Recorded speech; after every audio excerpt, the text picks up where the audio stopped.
اللہ مولانا العظیم حمد و صلاۃ کے بعد میرے والد واجب الاحترام عزت کے لائق تقریم محبت اور چاہتوں کے لائق میرے والد محترم اور نمازیوں اور خصوصاً قرآن پاک کے طالب علم، اللہ رب العزت کا بے پناہ شکر ہے کہ اس نے ایک بار پھر سیدنا غوث اعظم رضی اللہ تعالیٰ عنہ کی یاد میں ہم سب کو اکٹھا بیٹھنے کی توفیق سے نوازا ہے۔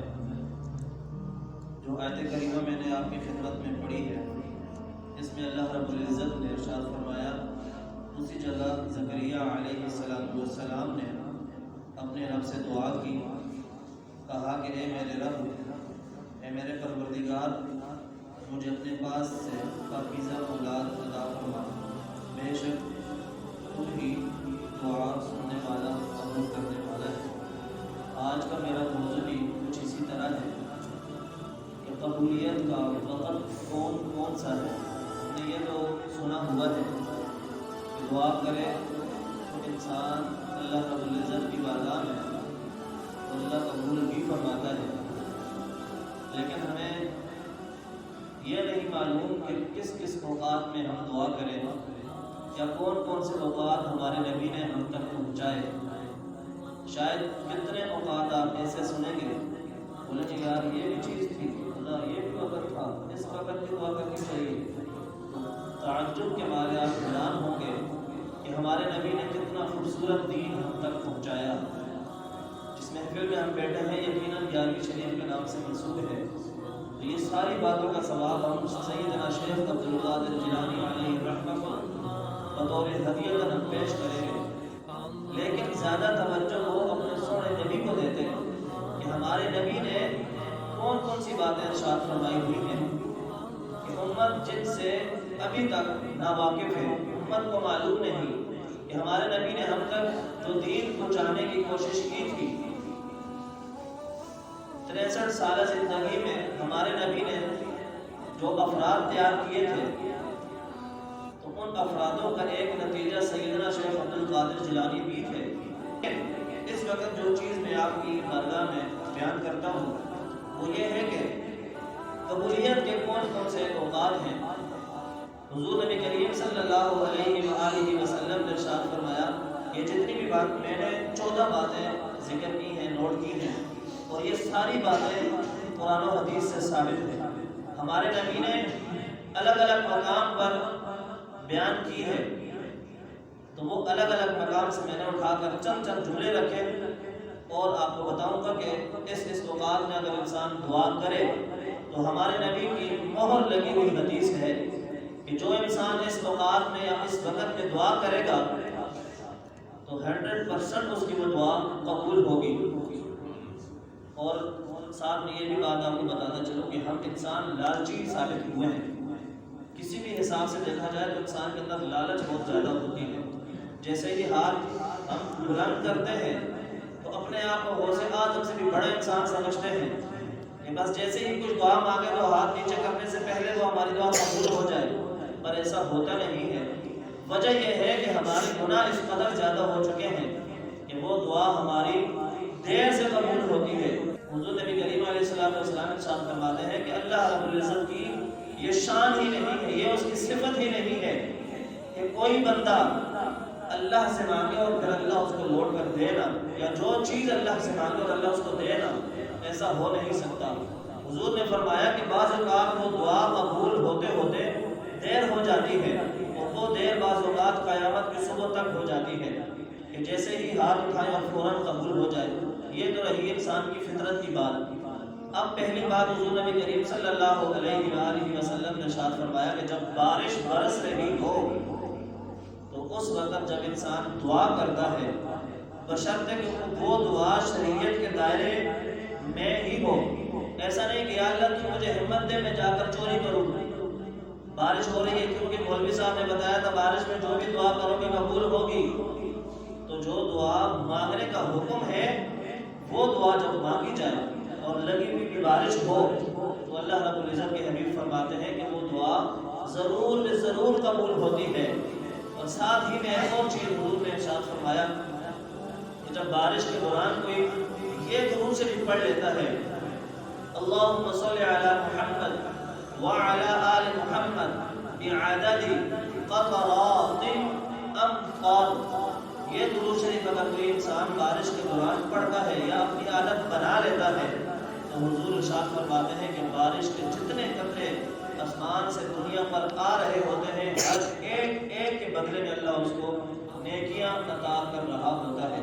یہ رہی بارش کے دوران دعا کرنے والی بات. دوسری بات حضور نبی کریم صلی اللہ علیہ وآلہ وسلم نے ارشاد فرمایا اذان اور اقامت کے درمیان کا جو وقت ہوتا ہے اس دوران جب کوئی انسان اللہ کی بارگاہ میں دعا کرتا ہے اللہ سے اپنے لیے اپنے بچوں کے لیے اپنے ماں باپ کے لیے اپنے اساتذہ کے لیے دوستیوں کے لیے کچھ مانگتا ہے تو اللہ رب العزت کے سنے حبیب ارشاد فرماتے ہیں کہ اس وقت کی دعا مانگی ہوئی اللہ ضرور قبول فرماتا ہے.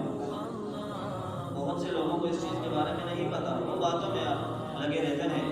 جب اذان ہو جاتی ہے تو اس کے بعد ہر نماز کے وقت کا کم از کم 15 منٹ کا فاصلہ عموماً ہر مساجد میں ہوتا ہے تو اس وقت کو غنیمت سمجھ کر اللہ سے مانگے. مغرب کے وقت تھوڑا سا کم وقت ہوتا ہے, جیسے ہی اذان ہوتی ہے فوراً نماز شروع ہو جاتی ہے تو اس وقت بھی حضور نے ارشاد فرمایا اگر اس وقت میں بھی اگر کوئی مانگ لیتا ہے تو تب بھی اللہ رب العزت اس کو مانگی ہوئی دعا ضرور اس کی قبول کرے گا.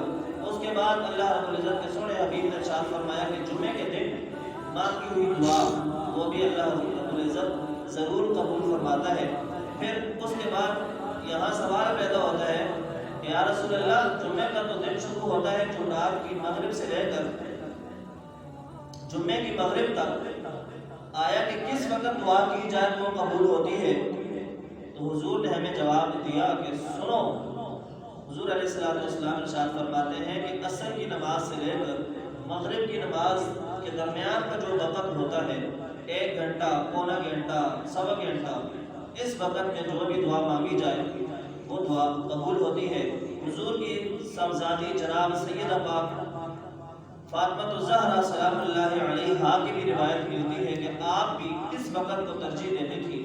آپ فرماتی تھی کہ اللہ کی بارگاہ میں جمعے کے وقت عصر کے بعد مغرب سے کچھ وقت پہلے جو دعا مانگی جاتی ہے میرا معمول بھی یہ تھا, آپ کو بھی یہ تعلیم دی جا رہی ہے کہ اس وقت میں جو بھی انسان دعا کرے گا اللہ رب العزت اس کی وہ دعا قبول ضرور فرمائے گا. چوتھی بات, فرض نماز کے بعد جو دعا امام مانگتا ہے, بہت سے لوگ ہم خصوصاً نوجوان ہمارے پتہ نہیں باہر کون سے کام بچھڑے میں پڑے ہوئے ہوتے ہیں یا کون سی ایسی باتوں کو ہم نے ادھورا چھوڑ دیا ہوتا ہے کہ فوراً امام صاحب سلام پھیرے اور اگلا سیکنڈ ہو کہ ہمارا قدم باہر ہو. ان لوگوں کو یہ سوچنا چاہیے کہ نبی تو یہ فرما رہے ہیں کہ فرض نماز کے بعد جو دعا مانگی جاتی ہے اس کی قبولیت کی سند ہمارے آقا دے رہے ہیں, تو پھر میں اور آپ کون ہوتے ہیں کہ اس دعا کو رد کریں. بہرحال ہر انسان کی اپنی قبر ہے, اپنی سوچ ہے. پانچویں چیز, اللہ ہم سب کو وہ مقام نصیب فرمائے طواف کے دوران جب انسان طواف کر رہا ہوتا ہے تو اس وقت کی مانگی ہوئی دعا اللہ رب العزت قبول فرماتا ہے. چھٹی چیز جو میں نے ضمن بیان کر دی ہے عصر اور مغرب کے درمیان. ساتویں چیز, ساتواں وقت, حضور نبی کریم صلی اللہ علیہ وآلہ وسلم ارشاد فرماتے ہیں کہ سحری کا وقت, جس طرح سے آپ نے عصر کی وقت یعنی فجر کی نماز سے کچھ وقت پہلے جب تک فجر کی اذان نہیں ہو جاتی اس سے پہلے کا وقت جو بھی ہوتا ہے اللہ رب العزت کے حبیب فرماتے ہیں کہ اس وقت جب کوئی انسان اللہ کی بارگاہ میں دعا مانگتا ہے, دعا کرتا ہے تو اللہ رب العزت اس کی دعا ضرور قبول فرماتے ہیں. یا اس کے بعد حضور نبی کریم صلی اللہ علیہ وآلہ وسلم ارشاد فرماتے ہیں کہ جب امام صاحب, خطیب صاحب جمعے کے دوران خطبہ دے رہے ہوتے ہیں, عربی خطبہ جب دے رہے ہوتے ہیں تو اس میں تھوڑی دیر کے لیے بیٹھتے ہیں, تو اس بیٹھنے وقت میں جو ٹائم ہمارے پاس بہت مشکل سے آدھا منٹ یا پھر 15 سیکنڈ ہمیں اتنے ملتے ہیں, یا تو اس دوران بھی جو انسان دعا مانگتا ہے تو اس کی بھی دعا حضور فرماتے ہیں کہ ضرور ضرور ضرور قبول ہوتی ہے. ڈر ہے کہ یا اللہ تو مجھے دنیا اور آخرت میں بھلائی نصیب فرما. اللہم ربنا آتنا فی الدنیا حسنہ وفی الآخرۃ حسنہ وقنا عذاب النار. اتنا جملہ تو ہر ایک کو آتا ہے. حضور کی سب سے زیادہ دعا مانگی ہوئی اگر کوئی ہے وہ یہ دعا تھی, حضور ہمیشہ اپنی زبان مبارک سے یہی کلمات ارشاد فرمایا کرتے تھے کہ میرے مولا تو دنیا میں بھی بہتری عطا فرما اور آخرت میں بھی بہتری عطا فرما۔ حضور نے فرمایا کہ دنیا مانگو لیکن زیادہ تم آخرت مانگو۔ کیوں؟ بہرحال جہاد کے دوران بھی دعا، جو بھی دعا قبول کی مانگی جائے اللہ رب العزت وہ بھی قبول فرماتا ہے۔ بیمار جب کوئی شخص ہوتا ہے تو اس وقت پیارے آقا فرماتے ہیں کہ جب بیماری کی حالت میں انسان لیٹا ہوا ہوتا ہے، چاہے وہ اسپتال میں ہو، گھر میں ہو، کسی بھی جگہ پر ہو بیمار، فراڈ نہ کر رہا ہو بیمار، حقیقی بیمار ہو، اس وقت وہ جب بھی کوئی بھی دعا کرے گا تو اللہ رب العزت کے حبیب ارشاد فرماتے ہیں کہ اس کی دعا قبول ہوتی ہے۔ پھر اس کے بعد جب کوئی ظالم شخص کسی بندے پر ظلم کرتا ہے تو یہ ظالم وہ مظلوم ہوتا ہے، حضور فرماتے ہیں کہ جب مظلوم دعا کرتا ہے تو اس کی بھی دعا اللہ ضرور سنتا ہے، قبول فرماتا ہے۔ اس کے بعد ہر گھر میں تقریباً گاؤں میں تقریباً ہر گھر میں مرغا ہوتا ہے۔ حضور فرماتے ہیں کہ مرغے کو نہ تنگ کیا کرو، یہ میرا دوست ہے۔ بہرحال حضور ارشاد فرماتے ہیں کہ سفید مرغا یہ میرا دوست ہے، اس کو نہ مارا کرو۔ پھر حضور نے یہ بھی ارشاد فرمایا جب مرغا اذان دے رہا ہوتا ہے نا، اس وقت میں جو بھی دعا مانگو گے اللہ کی بارگاہ میں اللہ قبول فرمائے گا۔ یہ بات شاید آپ نے پہلے دفعہ سنی ہوگی۔ اذانیں تو ہم روز سنتے ہیں مرغوں کی، لیکن اب تمام یہ آپ کوشش کریں کہ مرغوں کی اذانوں کی جیسے ہی آپ کو آواز آئے یا اللہ دنیا اللہ اچھی فرما، یا اللہ پیسہ دے، جتنا مرضی ہے مانگنا ہے مانگو۔ حضور نے فرمایا کہ دعا قبول ہوگی، بس یقین ہونا چاہیے۔ اس کے بعد حضور ارشاد فرماتے ہیں کہ جب کوئی شخص سفر پر نکلتا ہے، سفر کی لمٹ 92 کلومیٹر، یہاں سے ہم پنڈی سے بھی آگے نکل جائیں، اتنا سفر کم از کم ہو تو پھر حضور فرماتے ہیں کہ جب مسافر جب کوئی دعا مانگتا ہے تو اس کی دعا بھی قبول ہوتی ہے۔ آخری بات حضور ارشاد فرماتے ہیں کہ جب کوئی شخص قرآن کی تلاوت کرتا ہے تو اس کی بھی دعا قبول ہوتی ہے۔ یہاں پر حضور نے ایک اور جگہ ارشاد فرمایا تھا کہ ایک شخص وہ ہو کہ جو اللہ سے مانگتا رہے یا اللہ مجھے یہ بھی دے، یا اللہ مجھے یہ بھی دے، یا اللہ مجھے بھی بخش، میرے ماں باپ کو بھی بخش، یہ وہ سب کچھ مانگ رہے۔ دوسری طرف اللہ رب العزت کے حبیب فرماتے ہیں کہ قرآن کی تلاوت کرنے والا ہے، اللہ اس کو اتنا نہ دے گا جس کو بغیر مانگے اس کو اللہ عطا فرما دیتا ہے۔ مطلب یہ ہے کہ قرآن پڑھنے والوں کی اللہ رب العزت دعا قبول فرماتا ہے۔